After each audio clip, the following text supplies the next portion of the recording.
Hi friend, आपका फिर से स्वागत है मेरे YouTube channel get for you में। आज हम लोग पढ़ने जा रहे हैं गेट में आया हुआ एक क्वेश्चन को, हम लोग उसको सॉल्व करेंगे। तो ये गेट में आई थिंक 2 बार आ चुका है सेम टाइप का क्वेश्चन। अब मेरे को नहीं पता, आई थिंक एग्जैक्टली डेट याद नहीं है, बट आप लोग समझ जाएंगे। आप लोग देख लीजिएगा कब कब आया है। तो इसमें बस ये एक आपको कोड दे रहा है, और कोड देने के बाद उसमें कुछ डाटा दे रहा है। डेटा कोड के ज़रिए डेटा को वो मैनिपुलेट कर रहा है, फिर वो पूछ रहा है लास्ट में कि इसका ऑर्डर क्या होगा। अभी आपको ये ऑर्डर दे रहा है और फिर वो कोडिंग के ज़रिए उस ऑर्डर को चेंज कर रहा है, और फिर आपसे पूछ रहा है कि उसका ऑर्डर 4 ऑप्शन दे के पूछ रहा है कि क्या होगा लास्ट में ऑर्डर उसका। तो अब मैं इसको आपको कोड को एक्सप्लेन कर देता हूँ। मैं आपको ये कोड एक्सप्लेन कर देता हूँ तो एक्चुअली में ये है क्या। तो स्ट्रक्ट नोड, एक नोड नाम का टेम्पलेट बनाया हम लोगों ने, डेटा टाइप बनाया है, और उसमें एक वेरिएबल बनाया है वेल नाम का, जो कि इंट टाइप का है, और एक के नेक्स्ट नाम का पॉइंटर बनाया है जो कि नोड टाइप का है, जो स्ट्रक्चर को पॉइंट कर रहा है और जो स्ट्रक्चर सेम टाइप का है। मतलब ये एक सेल्फ रेफरेंशियल स्ट्रक्चर है, और सेल्फ रेफरेंशियल स्ट्रक्चर जनरली हम लोग लिंक लिस्ट बनाने के लिए यूज़ करते हैं, मैंने पढ़ा है। तो उसके बाद हम लोगों ने एक फंक्शन है। फंक्शन में हम लोग एक वेरिएबल एक पॉइंटर फिर से बना रहे हैं जो कि नोड टाइप का, सेम नोड टाइप का ही एक पॉइंटर बना रहे हैं, नाम है लिस्ट, ठीक है। और उसके अंदर हम लोग 2 टेम्परेरी पॉइंटर बना रहे हैं, पी और क्यू, जो कि नोड टाइप का ही है, और एक टेम्प वेरिएबल बना रहे हैं जो कि इंट टाइप का है, ठीक है। और फिर हम लोग एक कंडीशन चेक कर रहे हैं। यहाँ कंडीशन हम लोग ये चेक कर रहे हैं कि नॉट इक्वल टू लिस्ट, और ये और ऑपरेटर आप लोग जानते हैं, और नॉट इक्वल टू लिस्ट का नेक्स्ट अगर हो तो हम लोग सीधा रिटर्न कर दें। इसका मतलब ये है कि नॉट इक्वल टू लिस्ट का मतलब ये होता है, जैसे मैंने आपको पढ़ा चुका हूँ, फिर मैं बता देता हूँ कि नॉट इक्वल टू लिस्ट का मतलब ये होता है कि अगर ये किसी इफ़ के साथ या किसी वाइल के साथ एज ए कंडीशन आए, अगर ये कंडीशन में हो तो ये इसके इक्विवेलेंट होता है। नॉट लिस्ट मतलब हो रहा है यहाँ पे ये हो जाएगा कि लिस्ट इक्वल टू नल। इन दोनों का मीनिंग सेम है। मतलब ये कि अगर नॉट लिस्ट अगर आपको कंडीशन में हो तो इसका मतलब ये है कि लिस्ट इक्वल टू नल बोल रहा है। यहाँ क्या बोल रहा है कि लिस्ट इक्वल टू नल, ये और का ऑपरेटर है तो हिंदी में या हुआ, या लिस्ट का नेक्स्ट इक्वल टू नल हो तो हम सीधा रिटर्न कर दें। मतलब ये कि यहाँ क्या हो रहा है, अगर इसको आप देखें, लिस्ट का नेक्स्ट ये किसके इक्विवेलेंट होगा, सिंपल है। अब बस ये लगा दीजिए इसमें, ये हो जाएगा लिस्ट का नेक्स्ट इक्वल टू नल। ये इसका मतलब हो जाएगा, है ना। तो इसमें बस यही बोल रहा है कि list equal to null, list null हो या लिस्ट का नेक्स्ट नल हो तो हम प्रोग्राम को रिटर्न कर दें, हम आगे कुछ भी परफॉर्म ना करें। ये इसके कहने का मतलब है, क्योंकि नॉट लिस्ट लिखना या ये लिखना बराबर होता है ना, सेम बात है। तो इसमें यही कहना चाह रहा है, आप लोगों को समझना पड़ेगा, क्योंकि ऐसा शॉर्ट में लिखेगा प्रोग्रामर, आपको बार बार ऐसा शॉर्ट समझना पड़ेगा कि एक्चुअली में इसका मीनिंग क्या होता है। इसका मीनिंग ये होता है पूरा, अगर हम इसको एक्सपेंड करें तो ये आपको आना चाहिए, ये बहुत इम्पोर्टेंट है ना। और वो सीधा रिटर्न कर दे। तो उसके बाद एक जो हम लोगों ने टेम्परेरी पॉइंटर बनाया था, उसमें लिस्ट को असाइन कर। अच्छा, मैं इसको डायग्राम के थ्रू आप लोगों को अच्छे से समझाता हूँ, ठीक है। एक्चुअली में हो क्या रहा है ये आप लोगों ने समझ लिया है ना समझा तो मैं फिर से इसको बताता हूँ, ठीक है। हम लोगों को करना कुछ नहीं है, जैसे हम लोगों को ये डाटा दिया है ना 1 to 7 तक, तो इसमें बस ये बोल रहा है कि आप ये कर लो 1 2 3 4 5 6 7, इसमें नाम डाल दीजिए। कि बोल क्या रहा है कि हमारे पास 7 नोड है, मतलब 7 नोड तक है हम लोगों के पास।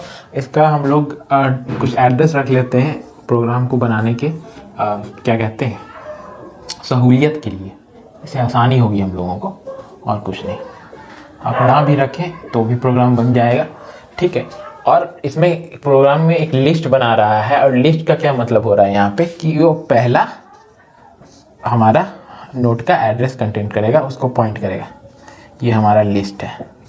जैसे अब तक हम लोग हेड कैसे बना रहे थे, वहाँ बस हेड का नाम इस प्रोग्राम में इन लोगों ने लिस्ट कर दिया है, और कुछ नहीं, ठीक है। अब हमारा अब ये क्या अब देखिए ये इफ वाला कंडीशन, अब समझिए इफ वाला कंडीशन कहने का बस इतना ही मतलब है, जैसे कि मैंने आपको ऑलरेडी बताया है कि इसका मतलब ये है, हाँ इसका मतलब सिर्फ ये है कि आप पहले चेक कर लें कोई भी परफॉर्मेंस, कोई भी ऑपरेशन परफॉर्म करने से पहले आप बस ये चेक कर लें कि आपका जो लिस्ट है, या अब तक जो हम हेड से पढ़ रहे थे हेड नाम से, ये लिस्ट है या आपका पूरा लिंक लिस्ट जो भी है वो खाली तो नहीं है, वो जीरो तो नहीं है, वो कोई एक भी नोट तो नहीं है, या सिर्फ एक नोट तो नहीं है। आप एक बार ऐसे चेक कर लें, अगर एक से ज़्यादा नोड होंगे तो ही आप ऑपरेशन करें। इस लाइन का मतलब ये है कि आपका जो स्टार्टिंग एड्रेस जो भी पॉइंटर रख रहा है, चाहे वो लिस्ट है, चाहे हेड है, या कुछ भी है, वो नल तो नहीं है। अगर वो नल है, जैसे हमारा स्टार्टिंग एड्रेस रखने वाला पॉइंटर का नाम यहाँ लिस्ट है, तो ये लिस्ट नल तो नहीं है। अगर लिस्ट नल है मतलब इसका क्या है, अगर लिस्ट नल है का मतलब ये है कि हमारे लिंक लिस्ट में कोई भी नोड नहीं है, वो खाली है। इसका मतलब ये क्या बता रहा है, लिस्ट ये है ना, इसका ये इक्विवेलेंट टू होता है इसके लिस्ट इक्वल टू नल, ये होता है ना। तो इसमें इसका मतलब ये होता, इसका ये इसके इक्विवेलेंट है। इसका मतलब ये होता है कि आप ये चेक कर रहे हैं कि हमारा लिस्ट नल तो नहीं है, मतलब एक भी नोड तो नहीं है। अगर ये नल, इसमें नल हो तो ये नल को पॉइंट करेगा, ये किसी को पॉइंट नहीं करेगा। हमारा लिस्ट खाली होगा तो हम ये सब ऑपरेशन कैसे कराएंगे, हमारा लिस्ट ही खाली है तो हमारी लिंक लिस्ट खाली है। या फिर हमारा लिस्ट का नेक्स्ट, इसका क्या मतलब होता है, इसका मतलब होता है कि लिस्ट का नेक्स्ट इक्वल टू नल, है ना।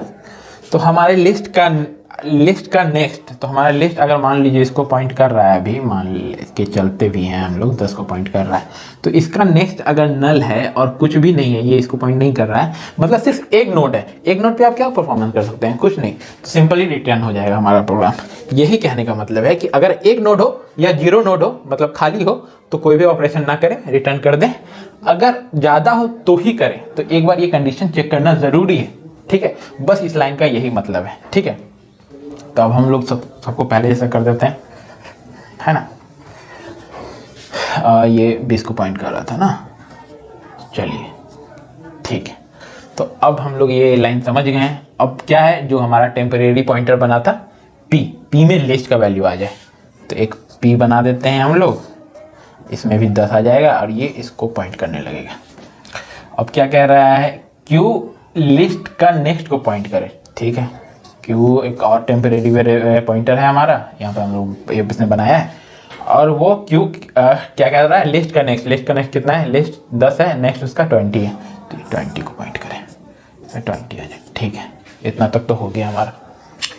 अब वाइल क्यू, अब देखिए यहाँ पर फिर शॉर्ट में लिखा है, इसने फुल एक्सटेंड नहीं लिखा है। वो क्यू का मतलब यहाँ पे क्या है, कंडीशन है क्यू, तो वाइल क्यू में क्या है, तो इसका मतलब ये है सर कि वाइल क्यू लिख रहे हैं आप, इसका मतलब ये है कि while not equal to Q not equal to null. While Q का मतलब ये है कि while not equal to while Q, while में अगर क्यू रख रहे हैं आप, तो उसका मतलब ये है कि Q not equal to null है या नहीं। ये अगर जैसे कि यहाँ पे वाइल नॉट क्यू होता, जैसे ऊपर में नॉट लिस्ट था, ये होता, तो क्या होता, इसका मतलब हो जाता वाइल इक्वल टू नल। इसके साथ नॉट नहीं आया तो यहाँ नॉट आ जाएगा, इसके साथ नॉट आ गया तो यहाँ नॉट हट जाएगा, मतलब समझिए वो होता है। ये दोनों एक दूसरे के, ये इसके इक्विवेलेंट है, ये इसके इक्विवेलेंट है। तो अभी तो हमको ये देखना है सिर्फ, ठीक है, इसमें सिर्फ क्यू बोल रहा है। तो ये बोल रहा है ये कि वाइल क्यू का मतलब ये है कि वाइल के अंदर ऐसा कंडीशन है कि क्यू अगर नॉट इक्वल टू नल है तो ही हम इस क्यू के बॉडी में वाइल की बॉडी में जाएं, अपने लूप की बॉडी में जाएं। अगर हमारा Q not equal to null है, मतलब अगर हमारा क्यू नल हो गया, अगर हमारा क्यू नल हो गया तो कंडीशन फॉल्स हो जाएगा और हम इसके अंदर नहीं जाएंगे। तो क्यू नल नहीं होना चाहिए इसके अंदर जाने के लिए, हमारा ये कंडीशन है, ठीक है। तो ये आप समझ गए, ये शॉर्ट में ऐसे लिखा जाता है, ये आप समझ गए। इसका मतलब ये है कि while not equal to null, आप समझ लीजिए इसका मतलब ये है कि while not equal to null, ठीक है। अब हम लोग, ये बहुत इंपॉर्टेंट है, बार बार शॉर्ट ही में लिखता है गेट में भी। अब गेट का क्वेश्चन में शॉर्ट ही में ही लिखते हैं ज़्यादातर, तो आप लोग समझ लीजिए। तो मान लीजिए अभी क्या चेक किया कि while not equal Q not equal to null है या नहीं, Q not equal to null है या नहीं। यहाँ पर मैं ऐसे लिख दूँ एक आप लोगों के लिए, बट वो सही नहीं होगा, मान के चलिए ये है, ठीक है। तो Q not equal to null है या नहीं, क्यू कितना है हमारा 20 है, हाँ नॉट इक्वल टू नल है, ठीक है, सही कंडीशन ट्रू। अब हम लोग अंदर आ गए। तो अब यहाँ पे देखिए, यहाँ पे क्या है कि टेम्प इक्वल टू पी का वैल्यू, पी का वैल्यू इक्वल टू क्यू का वैल्यू और क्यू का वैल्यू इक्वल टू टेम्प। ये 3 लाइन आप गौर से देखिए। क्या ये 2 वेरिएबल के वैल्यू को स्वैप, आपस में स्वैप करने वाला प्रोग्राम नहीं है? जैसे मैंने पढ़ा रखा है कि ए में अगर 5 है और मान लीजिए बी में 10 है, तो अगर हम ऐसे लिखें और एक हम टेम्परेरी वेरिएबल बना लें टी, और हम टी में डाल दें ए का वैल्यू, तो टी में आ गया आपको कितना, टी में आपको आ गया 5। और बी में अगर हम ए में अगर हम बी का वैल्यू डाल दें तो ए में आ जाएगा आपको 10, और फिर बी में अगर हम टेम्प डाल दें, टेम्प का वैल्यू डाल दें, टी का वैल्यू डाल दें, तो टी में कितना था 5, और इसमें 5 हो जाएगा। तो स्वैप हो गया कि नहीं, 5 चला गया यहाँ, 5 जो पहले ए का वैल्यू था अब बी का हो गया, और बी का जो वैल्यू पहले 10 था वो ए का वैल्यू हो गया। तो ये दोनों आपस में स्वैप हो गए, है ना। तो बस यही, यहाँ आप इस 3 लाइन को समझने की कोशिश कीजिए, यहाँ क्या कह रहा है। तो एक हम लोगों ने जो टेम्प वेरिएबल बनाया है इंट टाइप का, उसमें हम लोग पी का वैल्यू डाल दें। तो मान लीजिए हम लोगों ने टेम्प एक वेरिएबल बनाया है, इसमें पी का वैल्यू डालना है। तो पी का क्या है, पी का वैल्यू कितना है, अभी पी 10 है, अभी पी 10 को पॉइंट कर रहा है, पी अभी 10 है, 10 का क्या वैल्यू है 1 आ जाएगा इसमें, 10 का वैल्यू 1 है ना, 1 आ जाएगा। अब ये क्या कह रहा है, अब ये लाइन देखिए, पी का वैल्यू में क्यू का वैल्यू आ जाए। तो पी का वैल्यू हमारा है 1, क्यू का वैल्यू कितना होगा, क्यू अभी पॉइंट कर रहा है 20 को, 20 का वैल्यू कितना है 2, तो क्यू का वैल्यू, पी का वैल्यू में क्यू का वैल्यू आ जाए, मतलब 1 कट के 2 आ गया, ठीक है, वही है मतलब, है ना। पी के वैल्यू में क्यू का वैल्यू आ गया, पी के वैल्यू में क्यू का वैल्यू आ गया। अब क्या बोल रहा है कि क्यू का वैल्यू में टेम्प आ जाए। क्यू का वैल्यू कितना है 2 और टेम्प का वैल्यू कितना है 1, तो 1 आ गया। तो स्वैप हो गया ना, 1 इधर चला गया, 2 इधर चला गया, है ना। और मिटा देते हैं पहले वाले सारे वैल्यू, है ना।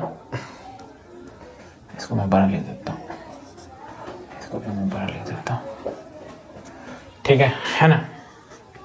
तो ये 20 को, अच्छा सबका एड्रेस लिख देते हैं। ये 20 को पॉइंट कर रहा है, ये 30 को, ये 40 को, ये 50 को, ये 60 को, ये 70 को मान लीजिए।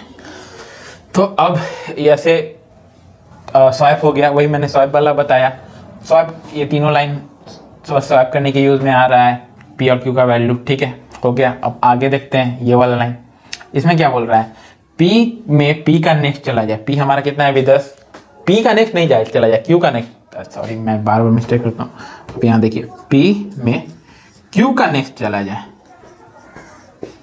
पी कितना है अभी 10, क्यू का नेक्स्ट कितना है 20, 20 का नेक्स्ट 30, तो यहाँ ये 30 आ जाए, है ना।